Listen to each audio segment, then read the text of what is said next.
Last lecture में बेटा हमने एब्सोल्यूट ग्रेविटेशनल पोटेंशियल एनर्जी का कॉन्सेप्ट डिस्कस किया था और हमने ये सीखा था कि अगर अर्थ के सेंटर से किसी भी डिस्टेंस r पर एक पॉइंट है और हम वहाँ पर पार्टिकल की absolute gravitational potential energy check करना चाहते हैं तो उस पॉइंट से पार्टिकल को इन्फिनिटी तक ले जाने में ग्रेविटेशनल फोर्स जितना वर्क करती है वो उस पॉइंट पर उसी पार्टिकल की एब्सोल्यूट ग्रेविटेशनल पोटेंशियल एनर्जी होगी।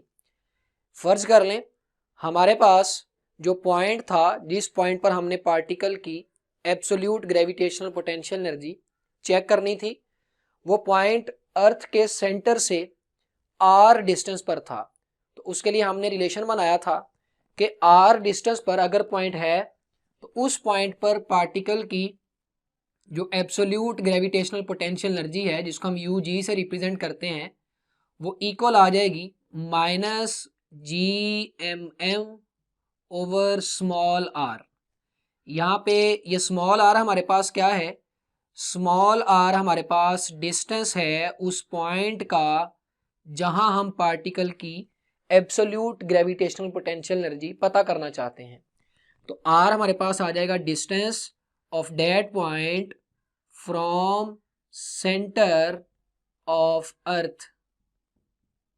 लेकिन अगर हम उस पार्टिकल की एब्सोल्यूट ग्रेविटेशनल पोटेंशियल एनर्जी अर्थ की सरफेस पर चेक करना चाहते हैं तो फिर सरफेस से लेकर इन्फिनिटी तक जाने में ग्रेविटेशनल फोर्स जितना वर्क करेगी वो सरफेस पर उस पार्टिकल की एब्सोल्यूट ग्रेविटेशनल पोटेंशियल एनर्जी होगा। तो अब अगर पार्टिकल सरफेस पर मौजूद है तो उसका अर्थ के सेंटर से जो डिस्टेंस है स्टूडेंट्स वो यहां से लेकर ये हो जाएगा और ये हमारे पास रेडियस ऑफ अर्थ है। यानी कि अगर हम एब्सोल्यूट ग्रेविटेशनल पोटेंशियल एनर्जी अर्थ की सरफेस पर चेक करना चाहते हैं तो हमारे पास यही फार्मूला क्या बन जाएगा, यही फार्मूला हमारे पास आ जाएगा UG absolute gravitational potential energy at surface will be equal to -GMM वैसे ही आ जाएगा। और अब पार्टिकल का अर्थ के सेंटर से जो डिस्टेंस है वो रेडियस के इक्वल है क्योंकि हम सरफेस की बात कर रहे हैं तो सरफेस का सेंटर से डिस्टेंस ये कैपिटल R है, लिहाजा मैं इस स्मॉल r की जगह पे यहाँ डिनोमिनेटर में कैपिटल R लिख सकता हूँ। यहाँ हमारे पास कैपिटल R क्या है, कैपिटल R हमारे पास रेडियस ऑफ अर्थ है, या आप कह लें कि अगर पार्टिकल सरफेस पर मौजूद है तो उसका सेंटर से जो डिस्टेंस होगा वो हमारे पास कैपिटल R होगा। तो ये हमारे पास एब्सोल्यूट ग्रेविटेशनल पोटेंशियल एनर्जी होगी सरफेस पर और ये हमारे पास एब्सोल्यूट ग्रेविटेशनल पोटेंशियल एनर्जी होगी किसी भी पॉइंट पर जो सरफेस से ऊपर है। यानी अगर हम पॉइंट 1 पर चेक करना चाहते हैं एब्सोल्यूट ग्रेविटेशनल पोटेंशियल एनर्जी तो यहाँ R1 आ जाएगा, पॉइंट 2 की बात करेंगे तो यहाँ R2 आ जाएगा।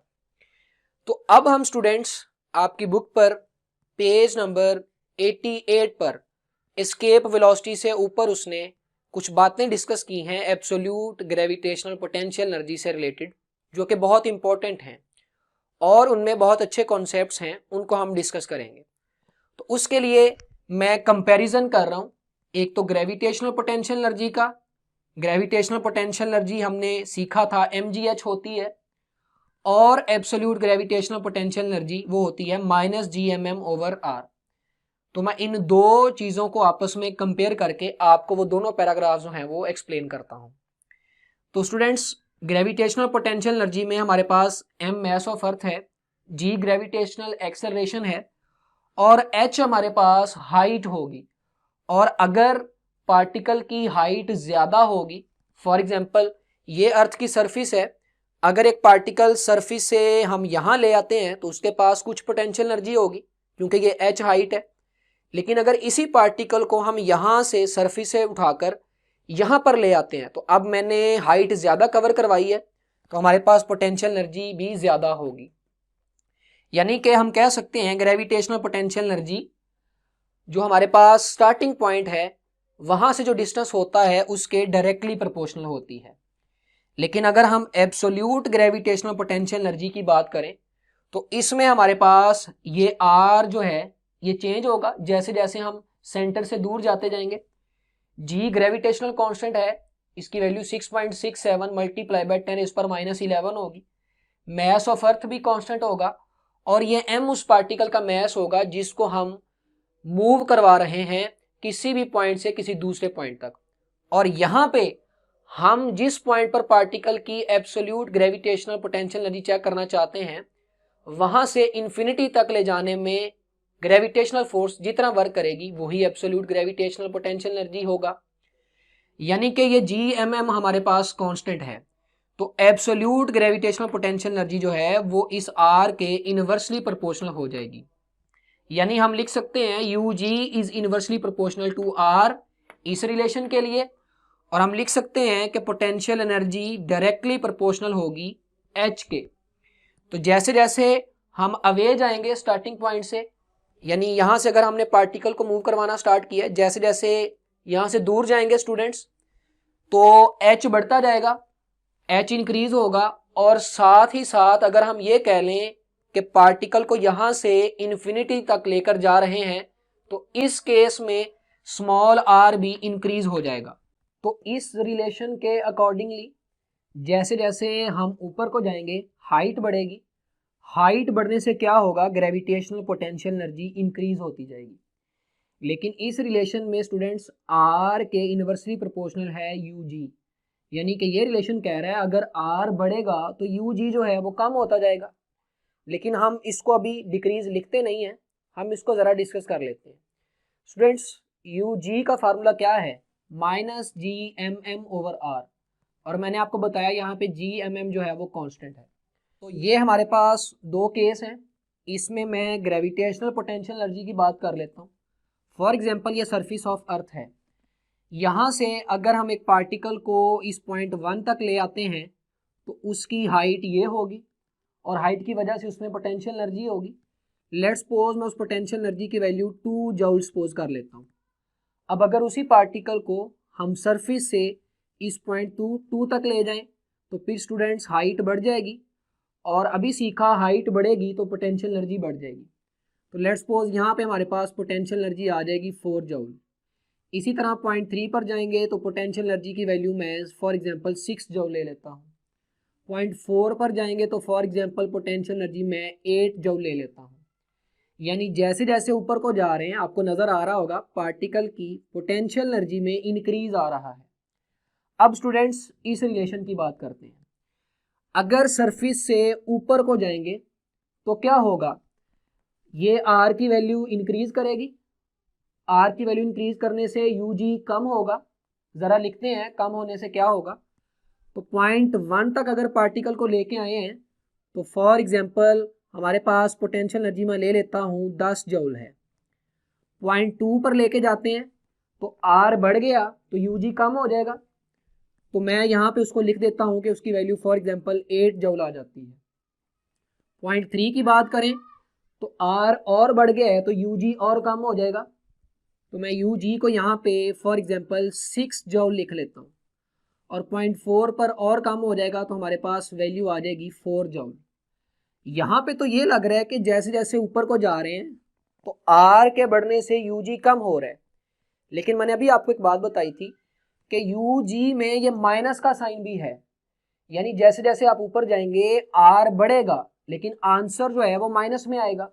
यानी कि हमारे पास ये -10 जूल होगी, इस माइनस की वजह से ये -8 जूल होगी, ये -6 जूल होगी और ये -4 जूल होगी। यानी फॉर एग्जांपल इस पूरे फैक्टर का आंसर 4 जूल आ रहा है तो ये माइनस हमारे पास जो है वो ये साथ में आ जाएगा।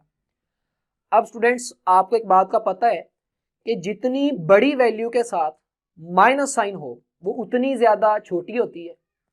तो यहाँ पर अगर मैं -10 जूल और -8 जूल को कंपेयर कर लूँ तो इनमें बड़ी वैल्यू कौन सी है, 8 छोटी वैल्यू है तो इसके साथ जब माइनस साइन आएगा, और इसी तरह 10 बड़ी वैल्यू है तो इसके साथ जब माइनस साइन आएगा तो -10 जूल -8 जूल के मुकाबले में छोटी वैल्यू है।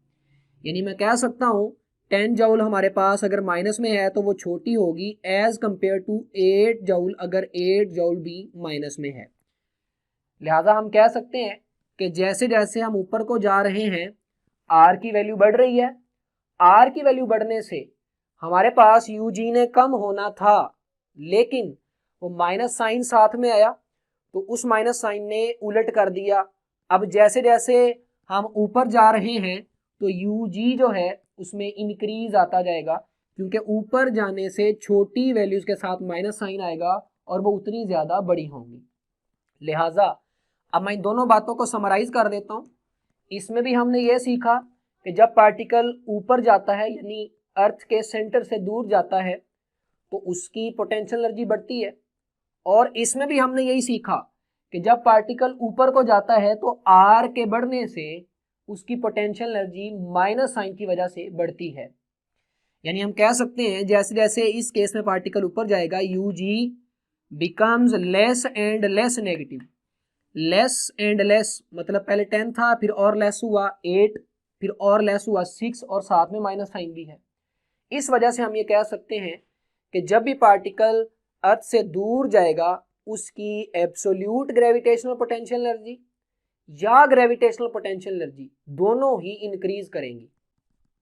अब हम इन दोनों केसेस में चेंज इन पोटेंशियल एनर्जी निकालते हैं। तो मैं 2 पॉइंट्स यहाँ पे सपोज कर लेता हूँ। फॉर एग्जांपल पॉइंट 2 और पॉइंट 1 ले लें तो ये हमारे पास फाइनल पॉइंट होगा इस केस में और ये इनिशियल पॉइंट होगा।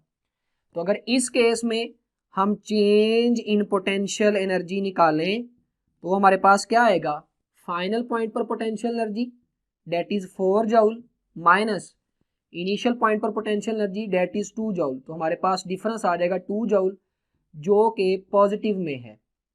इसी तरह अगर हम इस केस में 2 को फाइनल मान लें 1 को इनिशियल मान लें तो इस केस में हमारे पास डेल्टा पोटेंशियल एनर्जी यानी चेंज इन पोटेंशियल एनर्जी क्या आएगा, फाइनल पॉइंट पे पोटेंशियल एनर्जी है -8 जूल, उसमें से माइनस करेंगे इनिशियल वाली को वो आ जाएगी -10 जूल। तो स्टूडेंट्स ये माइनस माइनस प्लस हो जाएगा। तो 10 जूल में से अगर 8 जूल को माइनस कर दें तो हमारे पास आंसर क्या आएगा, पॉजिटिव ही आएगा। यानी हम ये कह सकते हैं कि अगर हम ऊपर की तरफ जाएंगे अर्थ से दूर जाएंगे तो change in potential energy positive होगा। ये हमने दोनों केस से इस बात को प्रूव कर लिया।